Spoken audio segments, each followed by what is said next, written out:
कुंडली साधना करने वाले या आज्ञा चक्र जगाने वाले साधक दोनों के मुंह के स्वाद बिगड़ जाते हैं। उन्हें भोजन में कोई स्वाद ही नहीं लगता है।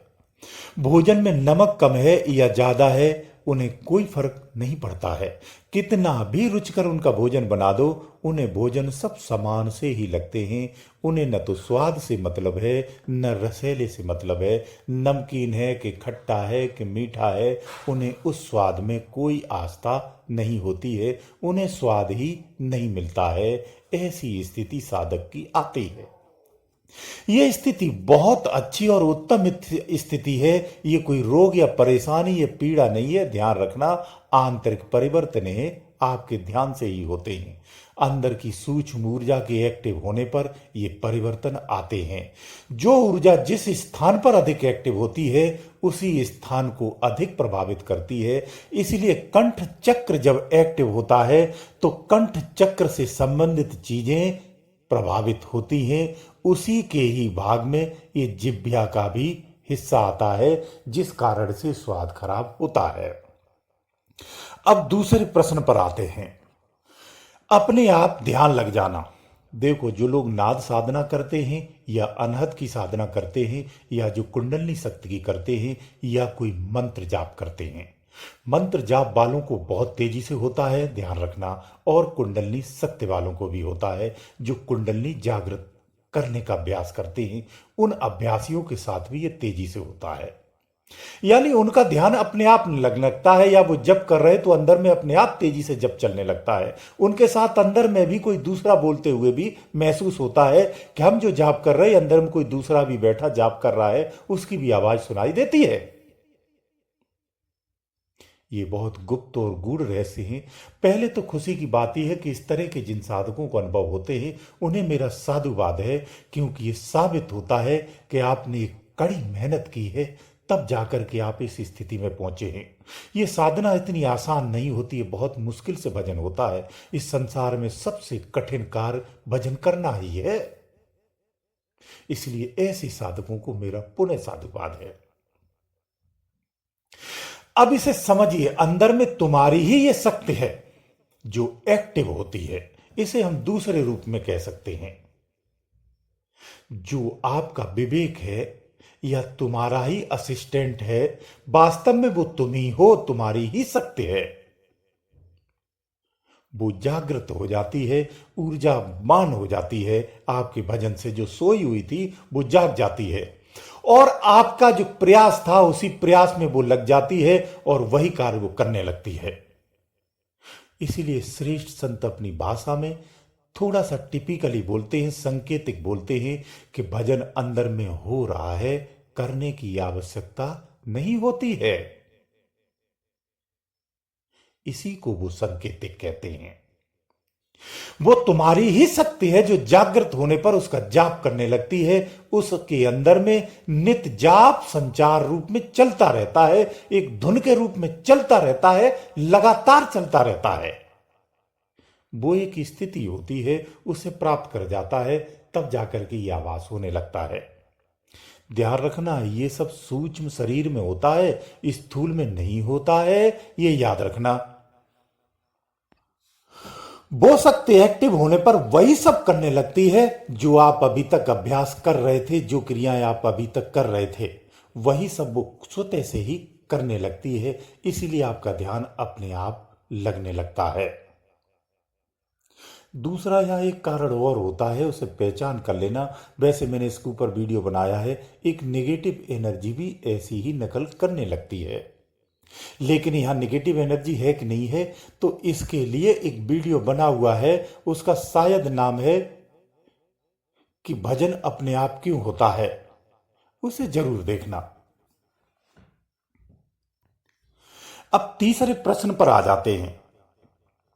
तीसरा प्रश्न बहुत अच्छा है कि ध्यान में हमें पता ही नहीं चलता है कि कितना समय हो गया है। ये बहुत खुश करने वाला है, आनंदित करने वाला प्रश्न है, बहुत अच्छा प्रश्न है। जिन साधकों की स्थिति ऐसी है कि जिन्हें ध्यान का पता नहीं चलता है, उन्होंने अपनी एक अच्छी मेहनत की है, उसका परिणाम उसे प्राप्त है। यानी उनकी जो स्थिति है वो समाधिष्ट अवस्था की है। अब आप समाधिष्ट होने लगे हैं।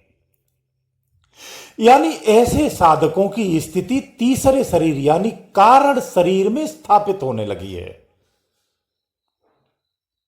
शरीर तीन होते हैं, स्थूल, सूक्ष्म और कारण। जब हम ध्यान प्रारंभ करते हैं तो स्थूल से निकल के सूक्ष्म में जाते हैं, सूक्ष्म के उस पार जब निकलते हैं तब हम जाकर के कारण में प्रवेश करते हैं। कोई बाईपास नहीं बना है। याद रखना कि आप स्थूल से जैसे ही घुसे और सूक्ष्म को छोड़ करके कारण में चले जाएं, सूक्ष्म के माध्यम से ही कारण में जाते हैं। अंदर में एक परत की तरह है, एक परत स्थूल की, दूसरी परत सूक्ष्म की, तीसरी परत कारण की। ये तीन लोक भी विद्वानों ने कहे हैं। विद्वानों ने तीन लोकों की परिभाषा दी है। तो आप कारण लोक में चले जाते हैं। ये आनंद की स्थिति होती है। यहां ना तो कोई सपना होता है, ना यहां कोई समय होता है, ना ही कोई अनुभव होता है, ना ही कोई स्थिति होती है। यहां बिल्कुल शून्यवत रहते हैं, गहरी निद्रा में चले जाते हैं। अज्ञानता में जैसे घोड़े बेच के सोने की परिभाषित कहा जाता है। कुछ लोग घोड़े बेच के सो जाते हैं ना, कहते हैं इतनी गहरी निद्रा में चले जाते कि उनको आवाज दो, जागते नहीं है। साधक जब ज्ञानमय अवस्था में जाता है इसी स्थिति में चला जाता है। ये आपके कारण शरीर में प्रवेश है, जो अति उत्तम प्रवेश है। क्योंकि ध्यान की 5 स्थितियां हैं, जागृत, स्वप्न और सुषुप्ति। तो इस परिभाषा में अगर ज्ञान की परिभाषा में कहें तो आप सुषुप्ति अवस्था में हैं, यानी कारण शरीर में हैं। इसलिए आपको ध्यान का पता नहीं चलता है, क्योंकि यहां ध्यान का कोई संकेत नहीं होता है। आपको यह लगेगा कि अभी मैं प्रवेश किया था। इसको ऐसे समझिए, संसार का कोई भी जीव हो, जब वो सोता है तो उसे पता नहीं होता कि मैं सो गया हूं। ऐसे ही जब उसकी मृत्यु होती तो उसे पता नहीं होता कि मैं मृत्यु में चला गया हूं।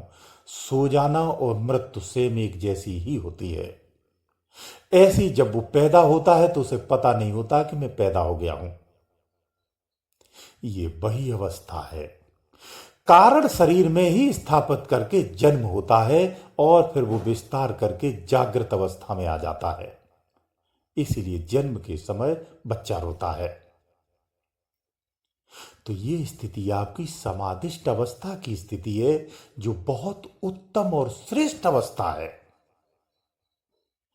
स्थूल, सूक्ष्म और कारण यानी जागृत, स्वप्न और सुषुप्ति, इसके बाद की जो स्थिति होती है वही तो चेतन और उत्तम स्थिति है। वो तुरीय अवस्था होती है। आपका ध्यान इसके बाद तुरीय अवस्था में जाएगा।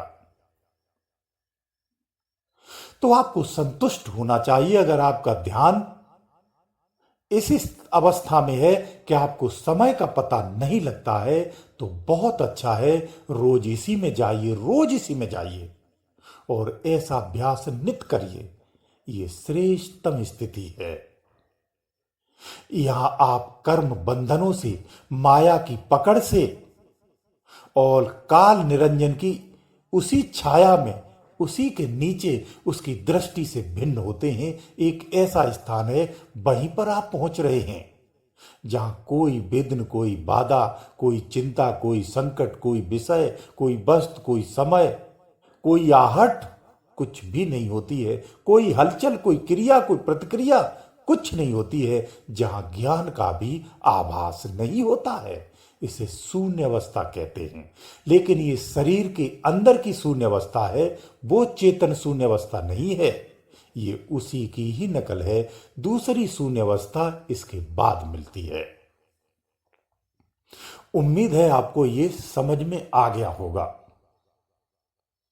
ये आपकी वही शून्य स्थिति है। इसमें आपको रोज प्रवेश करना चाहिए और इसी में ही आराम करना चाहिए। गुरुदेव दयालु।